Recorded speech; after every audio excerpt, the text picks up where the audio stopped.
Hi again, folks. How yous all doing? This is my 500th video. Would you believe it? I can't believe I've done this 500 times. Because putting these videos together is quite a bit of work, and 500 of them is doesn't bear thinking about. Actually, I've done more than 500 because there's been a few that didn't get published, just for various reasons. But yeah, every 100 videos I've marked in some way. For my 100th, I bought my first ever brand new locomotive. That was the Hornby G36 Hague. For my 200th, I got Mod, the G36 Mod, which wasn't technically brand new, but as good as. For my 300th, I did a top 10 trains in my collection, locomotives in my collection. And for my 400th last year, I did an all blue locomotive running session with a little video showing me playing guitars, show me playing a little theme music, which you can now download. If you go to the description, there's a link. So for my 500th, I thought, what am I going to do? Am I going to buy a new locomotive?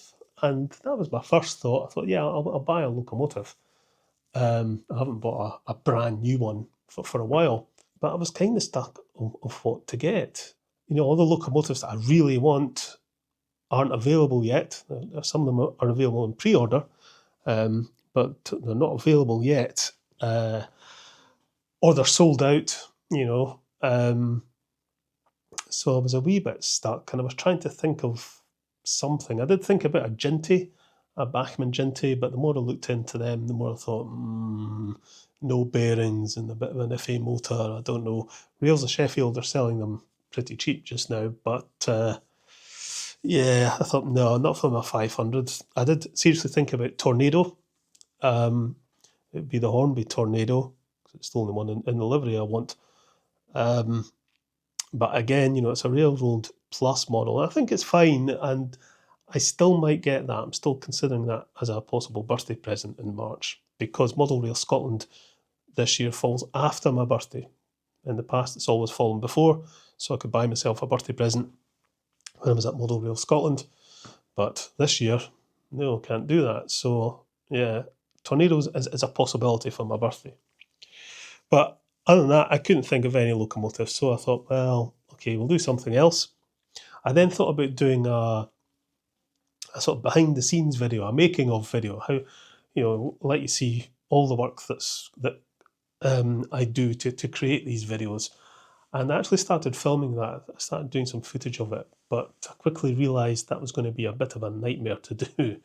Because I was trying to film myself, filming myself, doing a repair, and it was just too much to think of. And I thought, no, it's logistically too difficult to do. It'd be very easy if I had someone else filming it for me, but I thought, no.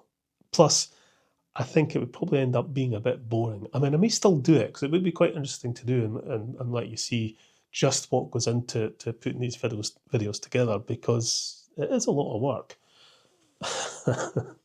And I think maybe some people, anybody who's ever tried to edit a video, or anybody who does YouTube videos, will understand what goes into doing this. But if you don't do it, if you don't make videos, it'd be good to show you just exactly what goes into it.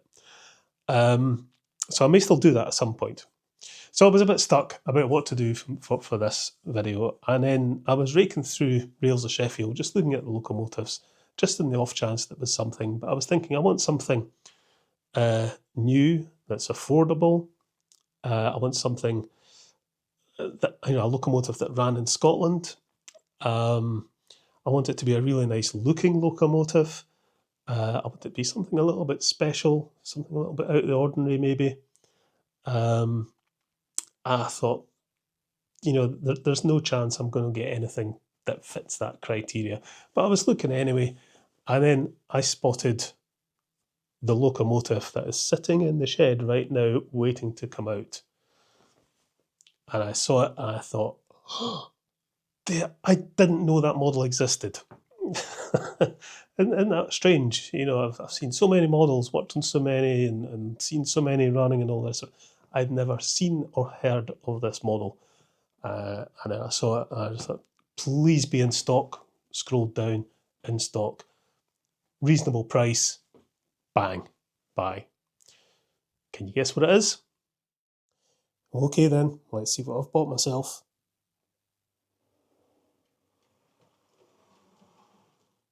This is a Bachmann D11-2 Lucky Mucklebacket in LNER lined black. Probably just because I don't really look at catalogues and stuff these days, especially Bachmann.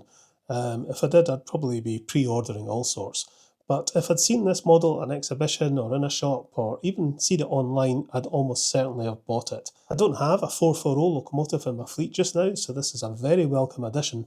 I did have an old 2P for a bit, but it was the old Airfix tooling and pretty awful, so it got scrapped. But here we are. I've got a very nice looking 440 D11-2, and it's a locomotive that used to run between Edinburgh and Thornton and Fife, I believe, in its day. And I'm sure you'll agree it's a lovely looking thing. Lucky Mucklebacket is a character in Sir Walter Scott's novel The Antiquary, and she's a fishwife married to a chap called Saunders Mucklebacket. Almost had to buy this for the name alone.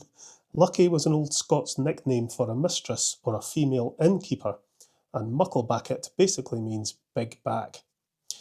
Okay, so let's take Lucky for a spin.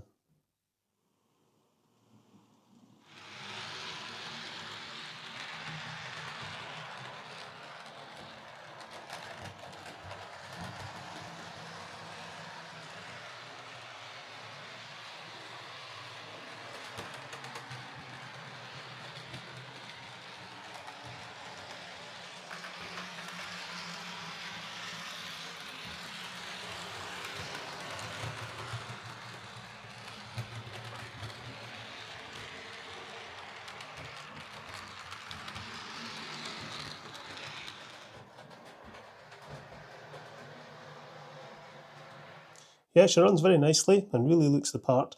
Let's back her into the shed though and have a closer look. Right then, we'll get a look at Lucky Mucklebacket. Say that when you've had a few.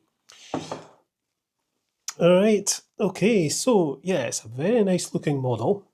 I do like a 440, and I do like the LNER black lined livery. So this is Locomotive 6385, Bachmann model number 31137, class D11-2 6385 Lucky Mucklebacket, LNER lined black. So, as usual, we'll get a wee look inside. Just giving this a look over. Seems to be very nicely detailed. See inside the cab there. All very nice. I will get some crew in, not today, but we'll get some crew in there. I've got some that I can paint up. Not in the mood for painting today. It's got Bachmann's usual silly drawbar fixing. This one's sprung though, a wee bit different. But yeah, a bit of a tangle of wires in there. Pickups on the 4 drive wheels and the tender. Oh dear. Hang on a minute, I'll get the sponge. Right, so the underside of the tender, this is a bit of a poor show from Bachmann, I have to say.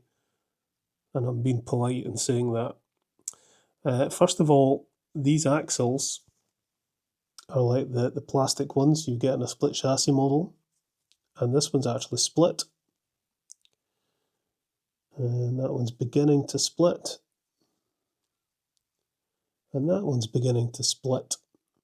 And then we've got these very crude pickups that are just touching the metal parts of the axle on these wheels.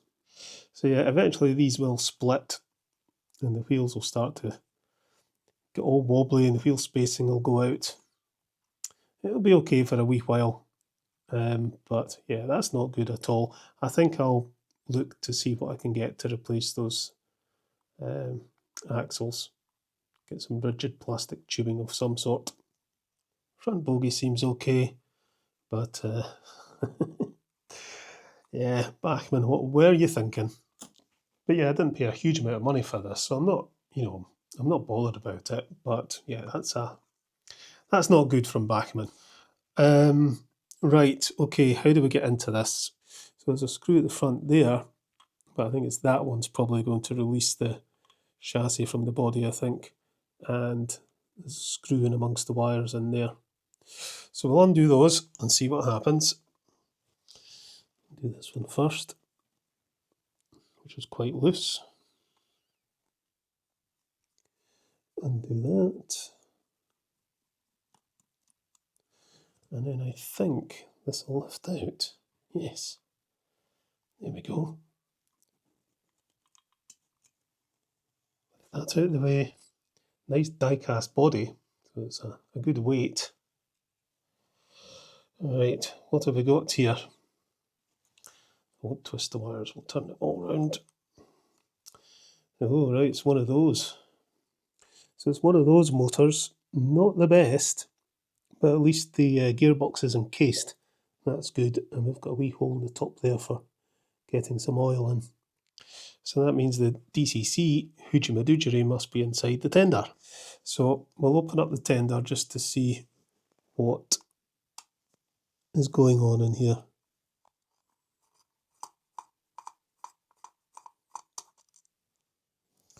Right, does this now come off?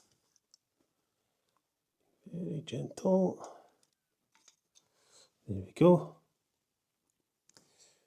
So we've got 21-pin socket, blanking plate, so it's DCC ready, and we could fit sound if we were so inclined, which I'm not. Put that back. Put these screws back in. I think we will get a wee spot of oil down in that hole, because no idea how long this model's been sitting. It's running fine though. Just want to double check the pickups on this, make sure they're all touching. That's okay. No, that one isn't. We'll give it a wee bend.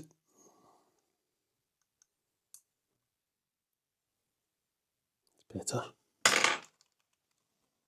Right, to make sure that that drawbar is where it's supposed to be.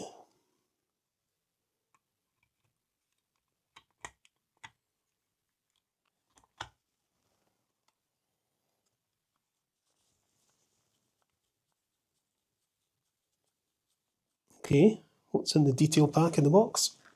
I've done it again, I've put the body on before I fit all the detail parts. Never mind.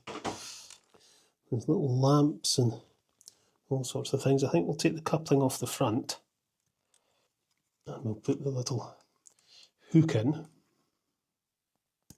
There we go, take that out. That's that in. We've got vacuum pipes front and back. So, yeah, do you know what? I'm not going to bother putting the brake rods on today. It's getting a bit near beer o'clock. So I think I'm just going to get this back on the layout and give it a bit of a running session. Oh,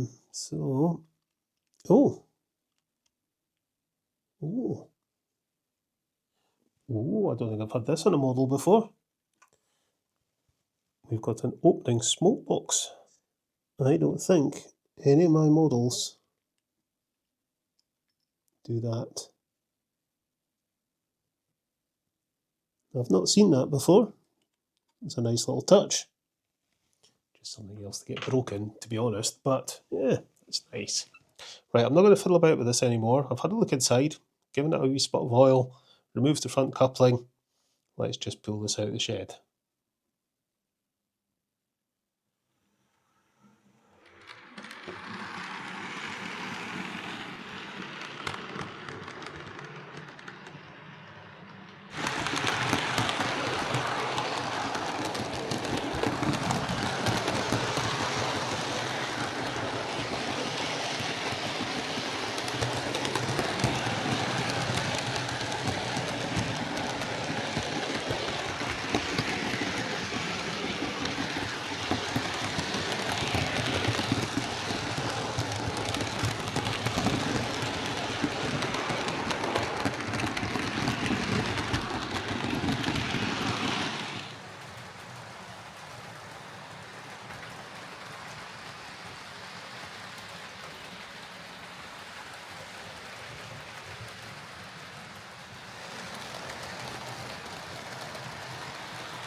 So there is my Bachmann Class D11-2 Lucky Mucklebacket, a very nice locomotive and a very welcome addition to my fleet.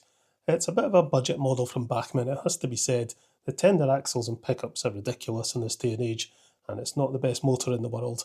But that aside, I really like this model. It runs fine and it very much looks the part.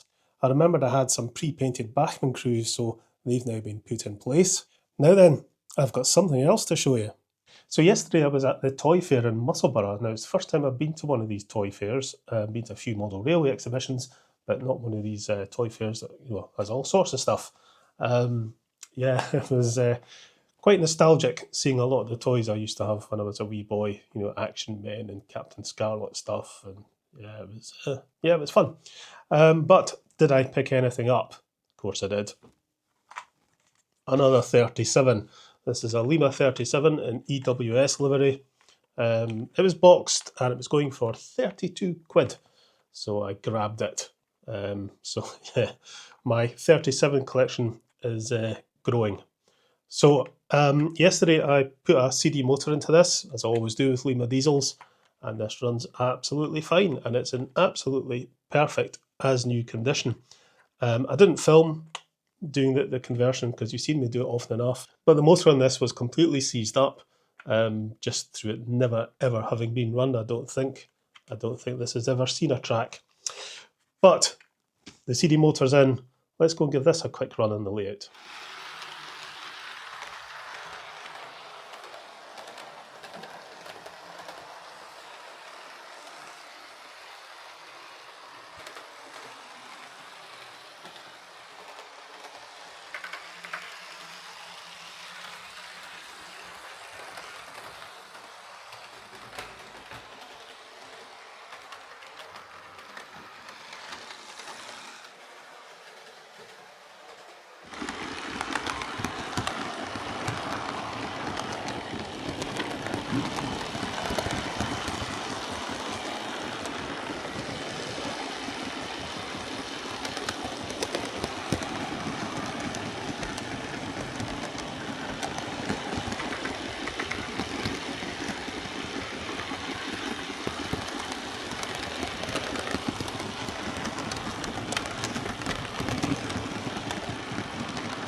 Now, one other thing, just before I go, remember the black and white whiskey grain hopper wagon that Alan donated to me?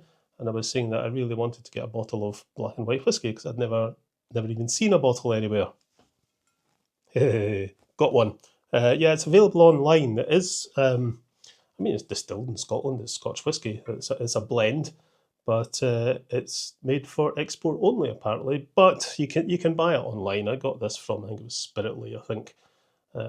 So yeah, there we go. We've got a bottle of black and white whiskey. I'll have to try it though.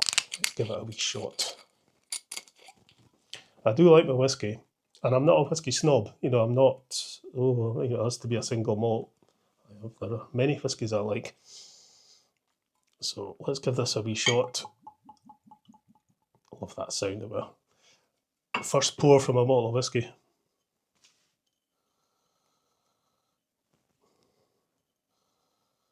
Yeah, it kind of smells a bit generic.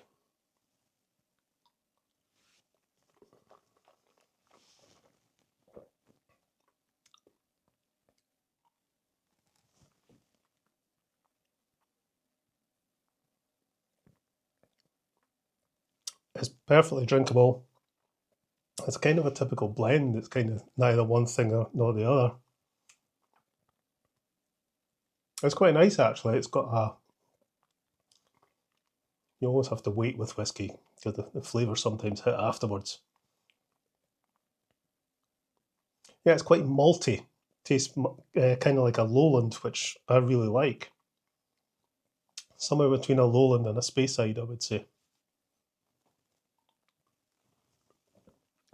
Yeah, very nice. Slanjavar, folks. Catch you later.